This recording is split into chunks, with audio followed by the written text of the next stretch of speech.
श्री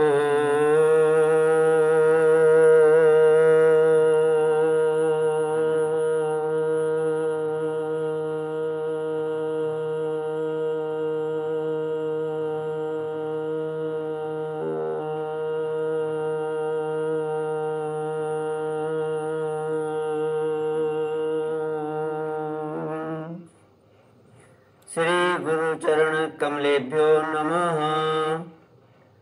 श्री गणेशाय नमः।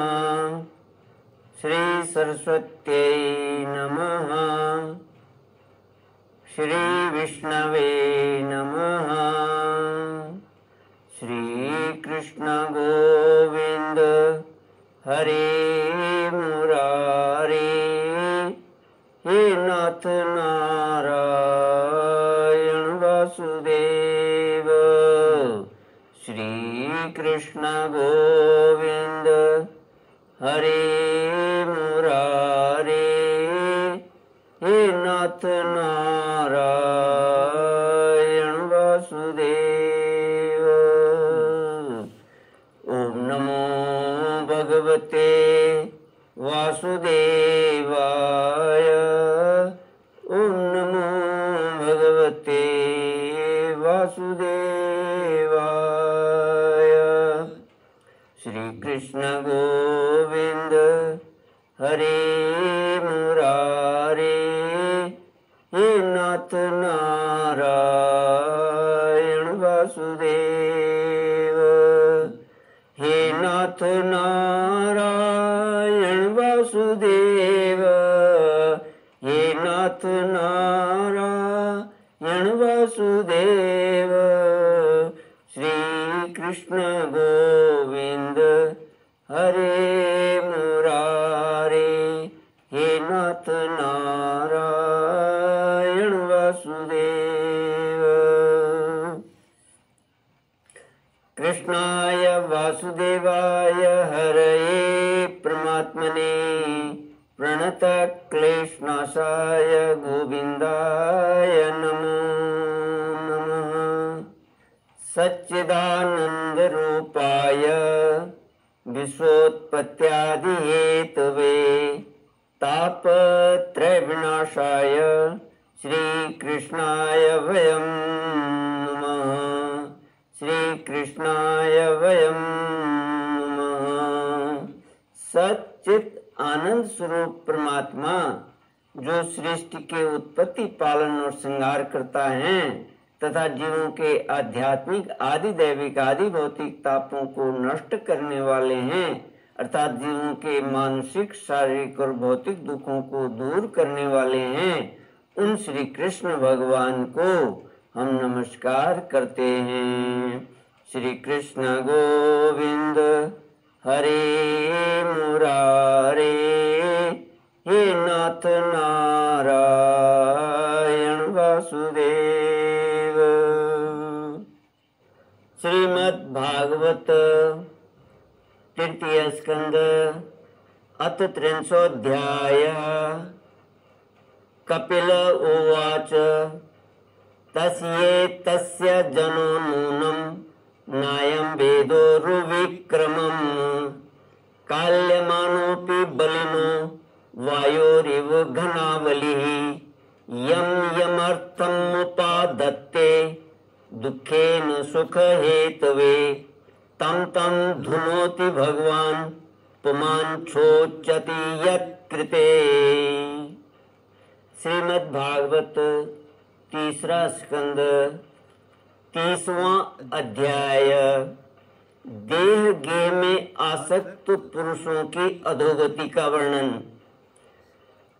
श्री कपिल देव जी कहते हैं, माता जी, जिस प्रकार वायु के द्वारा उड़ाया जाने वाला मेघ समूह उसके बल को नहीं जानता, उसी प्रकार यह जीव भी बलवान काल की प्रेरणा से भिन्न भिन्न अवस्थाओं तथा योनियों में भ्रमण करता रहता है, किंतु उसके प्रबल पराक्रम को नहीं जानता। जीव सुख की अभिलाषा से जिस जिस वस्तु को बड़े कष्ट से प्राप्त करता है, उसी उसी को भगवान काल विनष्ट कर देता है, जिसके लिए उसे बड़ा शोक होता है। इसका कारण यही है कि यह मंदमती जीव अपने इस नाशवान शरीर तथा उसके संबंधियों के घर, खेत और धन आदि को मोहवश नित्य मान लेता है। इस संसार में यह जीव जिस जिस योनि में जन्म लेता है उसी उसी में आनंद मानने लगता है और उससे विरक्त नहीं होता। यह भगवान की माया से ऐसा मोहित हो रहा है कि कर्मवश नारकी योनियों में जन्म लेने पर भी वहाँ के विष्टा आदि भोगों में ही सुख मानने के कारण उसे भी छोड़ना नहीं चाहता। यह मूर्ख अपने शरीर, स्त्री, पुत्र, गृह, पशु, धन और बंधु बांधवों में अत्यंत आसक्त होकर उनके संबंध में नाना प्रकार के मनोरथ करता हुआ अपने को बड़ा भाग्यशाली समझता है। इनके पालन पोषण की चिंता से इसके संपूर्ण अंग जलते रहते हैं, तथापि दुर्वासनाओं से दूषित हृदय होने के कारण यह मूढ़ निरंतर इन्हीं के लिए तरह तरह के पाप करता रहता है। उल्टा स्त्रियों के द्वारा एकांत में संभोग आदि के समय प्रदर्शित किए हुए कपटपूर्ण प्रेम में तथा बालकों की मीठी मीठी बातों में मन और इंद्रियों के फंस जाने से गृहस्थ पुरुष घर के दुख प्रधान कपटपूर्ण कर्मों में लिप्त हो जाता है। उस समय बहुत सावधानी करने पर यदि उसे किसी दुख का प्रतिकार करने में सफलता मिल जाती है तो उसे ही वह सुख सा मान लेता है। जहाँ तहाँ से भयंकर हिंसा वृत्ति के द्वारा धन संचय कर यह ऐसे लोगों का पोषण करता है जिनके पोषण से नरक में जाता है। स्वयं तो उनके खाने पीने से बचे हुए अन्न को ही खाकर रहता है। बार बार प्रयत्न करने पर भी जब इसकी कोई जीविका नहीं चलती तो यह लोभवश अधीर हो जाने से दूसरों के धन की इच्छा करने लगता है। जब मंद भाग्य के कारण इसका कोई प्रयत्न नहीं चलता और यह मंद बुद्धि धनहीन होकर कुटुंब के भरण पोषण में असमर्थ हो जाता है, तब अत्यंत दीन और चिंतातुर होकर लंबी लंबी सांसें छोड़ने लगता है। श्री कृष्ण गोविंद हरे मुरारे, हे नाथ नारायण वासुदेव। इसे अपने पालन पोषण में असमर्थ देखकर वे स्त्री पुत्र आदि इसका पहले के समान आदर नहीं करते। जैसे कृपण किसान बूढ़े बैल की उपेक्षा कर देते हैं, फिर भी इसे वैराग्य नहीं होता। जिन्हें उसने स्वयं पाला था वे ही अब उसका पालन करते हैं। वृद्धावस्था के कारण इसका रूप बिगड़ जाता है, शरीर रोगी हो जाता है, अग्नि मंद पड़ जाती है, भोजन और पुरुषार्थ दोनों ही कम हो जाते हैं।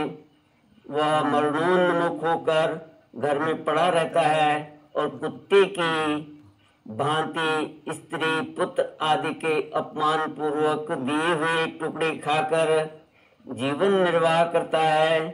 मृत्यु का समय निकट आने पर वायु के उत्क्रमण से इसकी पुतलियां चढ़ जाती हैं, श्वास प्रश्वास की नलिकाएं कफ से रुक जाती हैं, खांसने और सांस लेने में भी इसे बड़ा कष्ट होता है। तथा कफ बढ़ जाने के कारण कंठ में घुरघुराहट होने लगती है। यह अपने शोकातुर बंधु बांधवों से घिरा हुआ पड़ा रहता है और मृत्यु पास के वशीभूत हो जाने से उनके बुलाने पर भी नहीं बोल सकता। इस प्रकार जो मूढ़ पुरुष इंद्रियों को न जीत कर निरंतर कुटुंब पोषण में ही लगा रहता है, वह रोते हुए स्वजनों के बीच अत्यंत वेदना से अचेत होकर मृत्यु को प्राप्त होता है। इस अवसर पर उसे लेने के लिए अति भयंकर और रोष युक्त नेत्रों वाले जो 2 यमदूत आते हैं, उन्हें देखकर वह भय के कारण मलमूत्र कर देता है। वे यमदूत उसे यातना देह में डाल देते हैं और फिर जिस प्रकार सिपाही किसी अपराधी को ले जाते हैं, उसी प्रकार उसके गले में रस्सी बांधकर बलात् यमलोक की लंबी यात्रा में उसे ले जाते हैं। उनकी घुड़कियों से उसका हृदय फटने और शरीर कांपने लगता है। मार्ग में उसे कुत्ते नोचते हैं। उस समय अपने पापों को याद करके वह व्याकुल होता है। भूख प्यास उसे बेचैन कर देती है तथा घाम दावानल और लूओं से वह तप जाता है। ऐसी अवस्था में जल और विश्राम स्थान से रहित उस तप्त बालुकामय मार्ग में जब उसे एक पग आगे बढ़ने की भी शक्ति नहीं रहती, यमदूत उसकी पीठ पर कोड़े बरसाते हैं। तब बड़े कष्ट से उसे चलना ही पड़ता है। वह जहां तहां थक कर गिर जाता है, मूर्छा आ जाती है, चेतना आने पर फिर उठता है। इस प्रकार अति दुखमय अंधेरे मार्ग से अत्यंत क्रूर यमदूत उसे शीघ्रता से यमपुरी को ले जाते हैं। यमलोक का मार्ग 99,000 योजन है। इतने लंबे मार्ग को 2 ही 3 मुहूर्त में तय करके वह नरक में तरह तरह की यातनाएं भोगता है। वहाँ उसके शरीर को धधकती लकड़ियों आदि के बीच में डालकर जलाया जाता है। कहीं स्वयं और दूसरों के द्वारा काट काट कर उसे अपना ही मांस खिलाया जाता है। यमपुरी के कुत्तों अथवा गिद्धों द्वारा जीते जी उसकी आंतें खींची जाती हैं।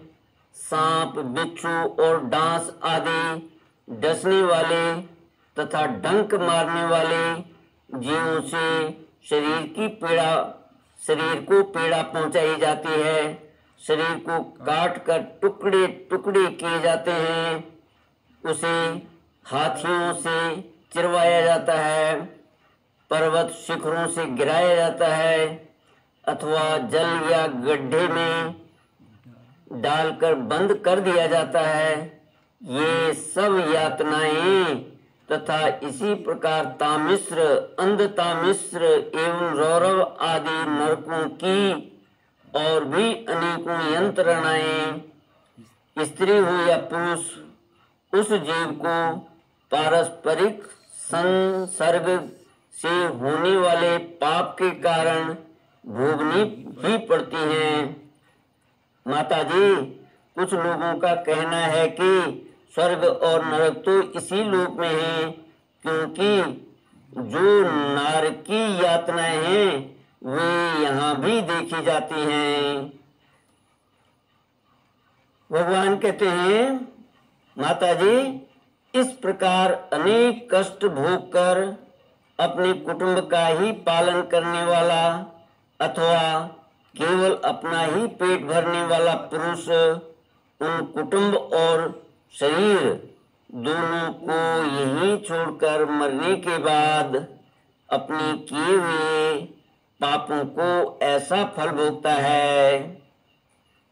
अपने इस शरीर को यहीं छोड़कर प्राणियों से द्रोह करके एकत्रित किए हुए पाप रूप पाथे को साथ लेकर वह अकेला ही नरक में जाता है। मनुष्य अपने कुटुंब का पेट पालने में जो अन्याय करता है उसका दैव विहित कुफल वह नरक में जाकर भोगता है।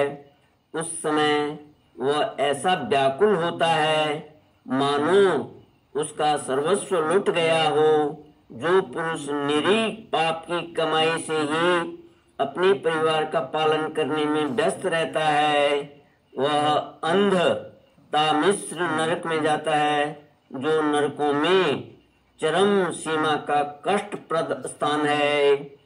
मनुष्य जन्म मिलने से पूर्व जितनी भी यातनाएं हैं, मनुष्य जन्म मिलने के पूर्व जितनी भी यातनाएं हैं तथा शोकर कुकर आदि योनियों के जितने कष्ट हैं उन सब को क्रम से भोग कर शुद्ध हो जाने पर वह फिर मनुष्य योनि में जन्म लेता है। श्री कृष्ण गोविंद हरे मुरारे, हे नाथ नारायण वासुदेव। इति श्रीमद्भागवते महापुराणे पारमहंस्यां संहितायां तृतीय स्कंधे कापिल्लेयोपाख्याने कर्म विपाको नाम त्रिंशोऽध्यायः। ओम पूर्णमद पूर्णमिदं पूर्णात् पूर्णमुदच्यते पूर्णस्य पूर्णमादाय पूर्णमेवावशिष्यते। ओम शांति शांति शांति। हरि ओम। श्री गुरुभ्यो